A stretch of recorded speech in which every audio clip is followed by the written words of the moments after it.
이라 아멘. 스탠리 존스라는 영국 선교사님이 인도에서 노방전도를 하고 있을 때 군중 가운데 이슬람교도 한 사람이 외쳤습니다. 우리는 당신네 기독교인들이 갖고 있지 못한 한 가지를 가지고 있어. 스탠리 선교사님이 물었습니다. 그게 뭡니까? 우리는 메디나에 가면 마호메트의 시체가 들어있는 관이 있어. 그래서 우리는 마호메트가 정말로 있었던 사람이라는 사실을 알고 있어. 하지만 당신네 기독교인들이 가는 예루살렘에는 예수의 빈 무덤밖에 없다고 하지 않소? 그러니 예수가 정말로 있었다는 것을 어떻게 증명하겠소? 이 메디나는 사우디아라비아에 있는 마호메트의 유적지입니다. 이슬람 교도들은 이것을 메카라고 하면서 최고의 성지로 여기고 있죠. 그들은 거기에 이슬람교를 창시한 마호메트의 무덤이 있다고 주장하고 있습니다. 그래서 해마다 라마단이라고 하는 모슬렘들의 금식 기간이 되면 수백만 명의 순례자들이 전 세계에서 이 메디나를 방문합니다. 그리고 마호메트의 무덤을 향해서 엎드려 경배합니다. 이슬람교도의 그 말에 스탠리 선교사님이 이렇게 대답했습니다. 네, 잘 지적해 주셔서 고맙습니다.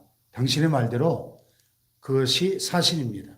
그러나 바로 그것이 우리 기독교가 당신의 이슬람교를 비롯한 다른 종교와 다른 점입니다. 예수님께서는 부활하셨기 때문에 우리에게는 빈 무덤밖에 없습니다. 할렐루야. 아멘. 그렇습니다. 우리 기독교는 부활의 종교입니다. 예수님의 부활은 우리 기독교의 뿌리입니다. 그러므로 만약에 예수님이 부활하시지 않았다면 기독교는 이 땅에 존재하지 못했을 것입니다. 그리고 우리는 지금 거짓된 것을 믿고 있는 것일 것입니다. 뿐만 아니라 우리는 그 거짓된 것을 전하는 사람이 될 것입니다. 그래서 바울은 만일 예수께서 다시 살지 못하셨다면 우리의 전파하는 것도 헛것이요, 너희의 믿음도 헛것이요, 또 우리가 여전히 죄 가운데 있을 것이다 그랬습니다. 또 만일 예수께서 다시 살지 못하셨다면 예수 믿는 사람은 모든 사람 중에 가장 불쌍한 사람이리라 그랬습니다. 그렇죠. 만약 예수님 부활이 사실이 아니고 그래서 정말 부활이 없다면 우리는 참으로 헛된 것을 믿고 있는 셈이죠. 그리고 거짓말에 속아서 사는 불쌍한 사람들일 것입니다. 그러나 왜 우리가 어려움이 있어도 힘이 들어도 또 끝까지 참고 견디며 신앙생활을 합니까? 예수님께서 부활하셨고 따라서 우리도 앞으로 부활한다는 소망이 있기 때문이 아니겠습니까? 할렐루야. 예수님이 정말 부활하셨고 그러므로 우리도 부활할 것을 믿기 때문에 여기에 생명을 거는 것입니다. 이 부활신앙 때문에 기독교는 과거에 그 모진 핍박과 혼란 속에서도 승리했고 지금도 승리하고 있고 또 앞으로도 승리할 것입니다. 할렐루야. 그러면 여러분은 정말로 부활을 믿고 계십니까? 예수님이 부활하신 것처럼 나도 부활한다는 그 확실한 믿음이 있으십니까? 관념적이고 추상적이고 막연한 믿음이 아니라 틀림없이 부활할 것을 믿습니까? 네. 신앙생활에 있어서 이것보다 더 근본적이고 중요한 질문이 없어요. 왜냐하면 부활에 대한 믿음이 나의 믿음의 진정한 모습이기 때문에 부활에 대한 믿음이 바로 나의 신앙을 가늠하는 척도가 되기 때문입니다. 또 부활에 대한 믿음이 나의 신앙은 물론이고 내 삶 전체에 절대적인 영향을 미치고 있기 때문입니다. 그러므로 부활에 대한 확실한 믿음이 있으면 이 세상을 초월하여 살 수 있습니다. 세상에 좀 가난하게 살아도 좀 건강하지 못해도 심지어는 좀 일찍 죽어도 그리 큰 문제가 되지 않습니다. 아멘. 또 부활에 대한 확실한 믿음이 있으면 주님을 위해서 진정으로 헌신할 수 있습니다. 뭐 어차피 부활해서 주님과 함께 영원한 생명을 누리며 살게 될 텐데, 그렇다면 내가 이 한 번뿐인 짧은 일생을 그 주님을 위해 살겠다는 각오를 가지고 살게 됩니다. 할렐루야. 아멘. 그리고 부활에 대한 믿음이 있으면 신앙생활에 힘이 생겨납니다. 나는 부활이요 생명이니 나를 믿는 자는 죽어도 살겠고 무릇 살아서 나를 믿는 자는 영원히 죽지 아니하리라. 이 주님의 약속을 믿는 믿음 때문에 아무것도 두려울 것이 없어집니다. 그러므로 부활은 내 신앙의 기초요, 시작이요, 또 결론입니다. 또 부활이 없는 기독교도 생각할 수 없습니다. 기독교에서 부활을 빼버리면 그것은 더 이상 기독교가 아닙니다. 오늘 부활절을 맞이하면서 우리 모두가 이 부활에 대한 중요성을 새삼 깨닫고 다시 한번 부활신앙으로 무장하는 하루가 되기를 축복합니다. 아멘. 대개 사람들이 부활에 대한 믿음과 소망을 갖지 못하는 이유가 있어요. 그것은 죽은 사람이 다시 살아? 이거 우리 자연세계에서는 있을 수 없는 일이잖아요. 잠시 심장이나 호흡이 멈췄다가 다시 소생하는 경우는 종종 있죠. 우리가 임사체험이라고 하는데 Near Death Experience 영어로 거의 죽었다가 다시 사는 경우. 그러나 완전히 죽었다가 살아나는 것은 거의 불가능한 일이죠. 근데 가끔 그랬다는 간증들이 가끔 있긴 합니다만은 완전히 죽었다가 산다는 것은 불가능하죠. 그래서 죽었다가 다시 산다? 여기 실감이 나지 않는 거죠, 사람들이. 설령 그런 예가 있다 하더라도 그것은 사실 성경이 말씀하는 부활과는 달라요. 성경이 말씀하는 부활은 죽었다가 다시 살아나서 다시 죽지 않고 영원히 사는 것이 부활이에요. 할렐루야. 아멘. 십자가에서 완전히 죽으셨다가 사흘 만에 다시 부활하신 예수님은 지금도 살아계시고 또 앞으로도 영원히 살아계신 우리의 주님이십니다. 아멘. 할렐루야. 아멘. 마찬가지로 저와 여러분도 장차 예수님의 부활하신 몸과 같은 그런 부활체로 변화되어 부활하신 주님과 함께 영원히 살게 될 줄 믿습니다. 아멘. 그런데 사람들은 부활을 믿지 못합니다. 바로 여기에 믿음의 문제가 대두되는 거예요. 그래서 믿음 있는 사람은 부활을 믿지만 믿음이 없는 사람은 믿지 못하는 것입니다. 사람들이 부활을 믿지 못하는 것은 2000년 전 예수님 당시나 지금이나 마찬가지입니다. 예수님 당시에도 사람들은 부활을 믿지 않았습니다. 유대인들은 성경이 말씀하는 부활을 믿었지만 정작 부활이 이루어지자 의심했습니다. 심지어는 3년 동안이나 예수님을 따라다니며 부활에 대해 들었던 제자들조차도 처음엔 믿지를 않았죠. 여자들이 부활하신 주님을 만났다, 보았다. 그래도 믿지를 않았죠. 도마 같은 제자는 다른 제자들이 다 보았다고 해도 내가 직접 예수님을 만져보기 전엔 못 믿겠다 그랬죠. 현대인들도 마찬가지입니다. 불신자는 말할 것도 없죠. 믿음이 없는 그들이 어떻게 부활을 믿을 수 있겠습니까? 그러나 문제는 교회를 다니는 분들 중에서도 부활을 믿지 못하는 분들이 많이 있다는 사실이에요. 특별히 이성주의, 과학주의, 합리주의적 사고방식에 깊이 물들어있는 현대인들은 더욱더 그렇죠. 이성과 과학에 맞지 않는다는 것입니다. 그래서 부활을 믿지 못한 사람들이 몇 가지 이유를 들어서 부인하는데 그 대표적인 3가지 주장이 있어요. 첫째는 정신착란설입니다. 예수님을 추종하는 사람들이 일시적으로 정신착란 증세를 일으켜서 잘못 보았다 하는 설입니다. 예수님이 돌아가신 것이 너무나 충격적인 사건이었기 때문에 제자들이 며칠 동안 밥도 먹지 못하고 잠도 못 잤죠. 그래서 예수님의 환상을 봤다는 거예요. 글쎄요, 뭐 한두 사람 정도는 그렇게 헛것을 볼 수도 있겠죠. 그러나 예수님의 부활을 본 것은 한두 사람이 아니죠. 11제자 모두와 여러 명의 여자들 외에도 부활을 목격한 사람은 수백 명에 이릅니다. 일시에 500의 형제에게 예수님이 나타나신 적도 있다고 바울은 고백했죠. 그러니까 이 정신착란설, 이건 전혀 설득력이 없습니다. 두 번째는 시체 도난설입니다. 시체 도난설. 예수님의 제자들이 무덤에 있던 예수님의 시체를 훔쳐갔다는 설입니다. 그리고 빈 무덤을 보이면서 예수님의 부활을 주장했다는 거죠.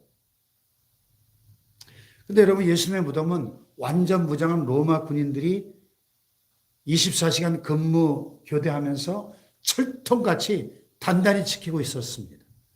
대제사장들과 바리새인들이 예수께서 사흘 후에 다시 살아나겠다는 그 말을 기억하고 빌라도 총독에 가가지고 무덤을 지켜줄 것을 요청했죠. 그래서 빌라도는 무덤 입구 그 돌문에다가 총독의 이름으로 봉인까지 하지 않았습니까? 근데 어떻게 제자들이 예수님의 시체를 훔쳐가겠어요? 그러니까 이것도 논리적으로 맞지 않는 주장이죠. 세 번째는 기절설이 있어요. 기절설. 예수께서 강렬한 햇빛 아래서 오랫동안 십자가에 매달려 있었기 때문에 기절했다 하는 설입니다. 그래서 죽은 게 아니라 가사 상태에서 무덤 안에 안치되고 나니까 몇 시간 후에 다시 깨어나셨다 하는 주장입니다.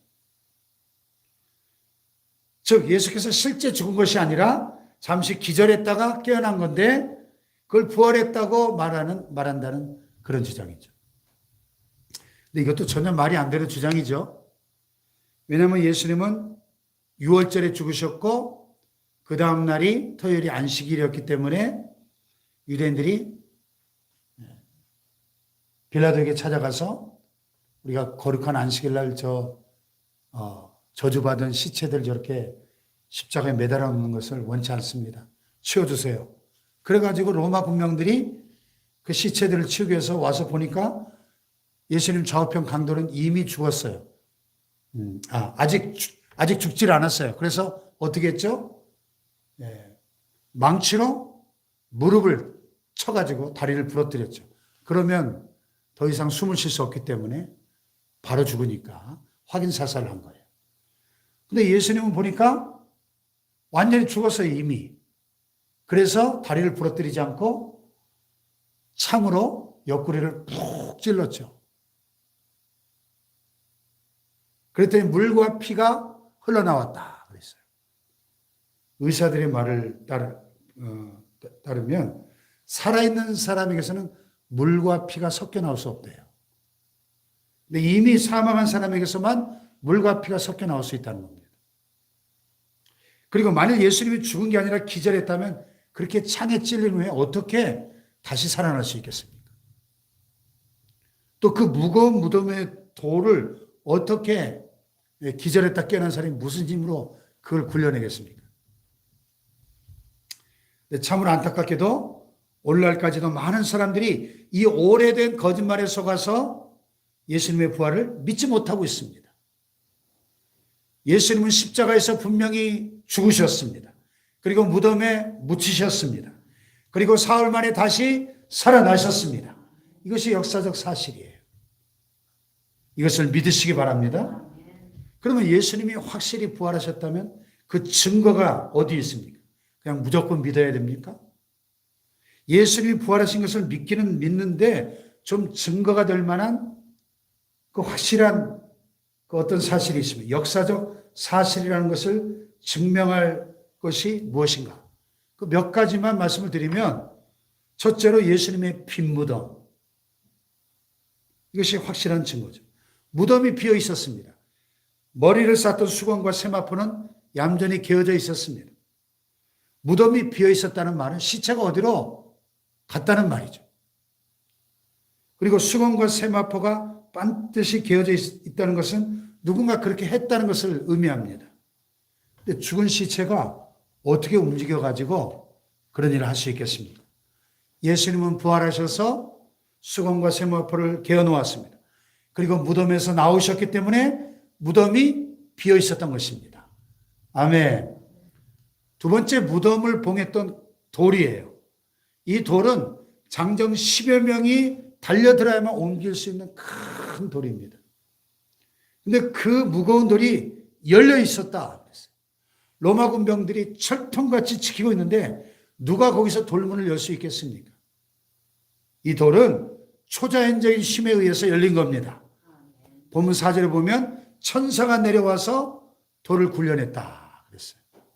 그래서 이것을 본 로마 군사들이 무서워 떨며 죽은 사람처럼 됐다 그랬어요. 앞뒤가 잘 맞는 이야기 아닙니까? 세 번째는 본문에 나오는 로마 군병들과 이 군인들의 대제사장들의 대화 내용이에요. 로마 군병들이 무서운 광경을 보고 대제사장들에게 달려가 보고했죠. 대제사장들과 장로들이 모여서 대책을 의논했습니다. 그리고 군병들에게 어떻게 했죠? 거액의 돈을 주면서 거짓말을 하게 했습니다. 시체가 없어졌다. 우리가 밤에 자는 사이에 제자들이 와서 훔쳐갔다. 이렇게 거짓말을 하게 했어요. 그래서 그 소문이 두루 퍼지게 됐고 오늘날까지 유대인들 사이에 널리 퍼지게 됐다. 이렇게 성경은 기록합니다. 그러니까 예수님의 부활 사건이 꾸며낸 이야기로 보기에는 이 앞뒤 정황이 전혀 그렇지 않다는 거죠. 네 번째는 제자들의 변화예요. 사도행전을 보면 복음서의 제자들과 사도행전의 제자들은 완전히 딴판이죠. 부활하신 예수를 만난 후에 제자들의 모습이 180도로 변했습니다. 그 이전까지만 해도 제자들은 유대인들을 두려워해가지고 모인 곳에 문을 꽁꽁 걸어 잠그고 숨어 있었습니다. 그러나 부활하신 주님을 만나고 난 이후에 오순절날 성령의 충만함을 받고 나서 그들의 태도는 완전히 바뀌어졌습니다. 유대인들이나 관원들을 조금도 두려워하지 않고 오히려 담대하게 복음을 전했습니다. 죽음도 불사하고 예수님의 부활을 증거했습니다. 그리고 마침내 그 11제자 모두 다 순교했죠. 여러분, 자기들이 시체 도둑질해 가놓고 그 거짓말을 위해서 순교할 수 있습니까? 거짓말은 할 수 있겠죠. 그러나 그 거짓말을 위해서 죽을 수 있습니까? 그것도 모두가? 그럴 수 없죠. 이런 힘이 어디서 나옵니까? 부활이 실제로 일어난 사건이었고 제자들이 부활하신 주님을 만났기 때문에 가능한 일이죠. 아멘. 할렐루야. 아멘. 마지막 다섯 번째로 예수님의 부활을 실제로 목격한 증인들입니다. 맨 처음에 막달라 마리아를 비롯해서 여러 명의 여자들이 보았죠. 그 다음에 베드로와 요한이 직접 달려가서 무덤이 비어있는 것을 확인했죠. 다음은 엠마오로 내려가던 두 제자가 만났죠. 다음에 도마를 제외한 모든 제자들이 보았죠. 다음에는 도마를 포함한 모든 제자들이 함께 보았습니다. 그 다음에 갈릴리 호수에서 고기를 잡던 7명의 제자들이 또 만났습니다. 그 다음에는 500명의 사람들이 일시에 보았습니다.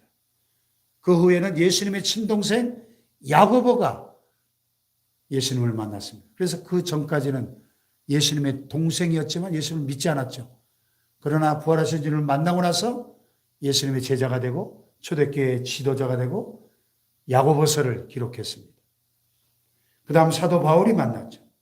이렇게 수많은 사람들이 한결같이 예수님이 부활하신 것을 보았습니다. 여러분, 이 많은 사람들이 다 거짓말을 할 수 있을까요? 한두 사람은 거짓말할 수 있겠지만 이렇게 수백 명의 사람들이 동시에 거짓말을 할 수는 없겠죠. 자기들이 직접 목격한 것을 증거하고 있는 것입니다. 할렐루야. 아멘. 사랑하는 여러분, 부활은 신화나 전설이 아닙니다. 역사적 사실입니다.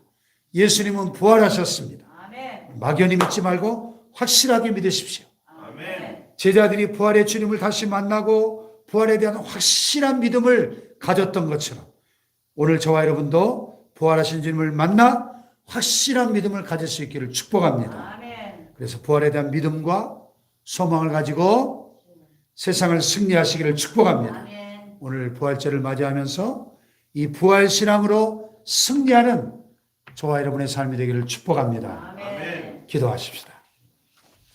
자, 말씀 붙잡고 주님, 확실한 부활신앙으로 승리하기를 원합니다. 주님, 살아계셔서 오늘도 이 자리에 우리와 함께 하시는 부활의 주님, 살아계신 주님을 확실히 믿고 부활신앙, 부활소망으로 넉넉한 승리를 날마다 경험하게 하여 주시옵소서. 아멘. 우리 말씀 붙잡고 주여 삼창하고 기도합니다. 주여, 주여, 주여.